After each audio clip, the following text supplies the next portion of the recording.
તો મિત્રો આજે આપણે ગાંધી જયંતી વિશે નિબંધ જોવાના છીએ તો ચાલો આપણો વિડિયો ચાલુ કરીએ।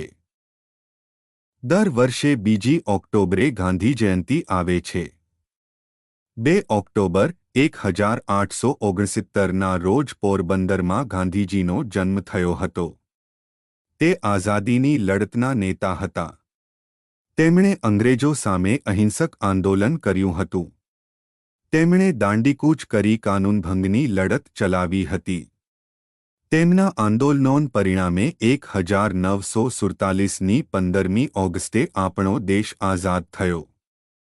ગાંધીજી સાદાઈથી રહેતા, એક ટૂંકી પોતડી પહેરતા, સવાર સાંજ પ્રાર્થના કરતા। તે દરરોજ રેટીઓ કાંતતા।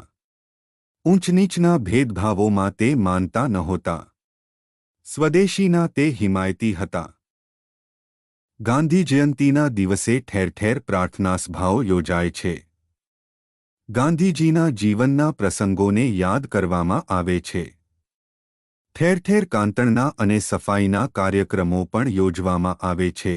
દિલ્હીમાં રાજઘાટ પર ગાંધીજીની સમાધિ છે। આ દિવસે દેશનેતાઓ તેના પર ફૂલો ચડાવે છે। આપણે ગાંધીજીના મહાન ગુણોને આપણા જીવનમાં ઉતારીએ।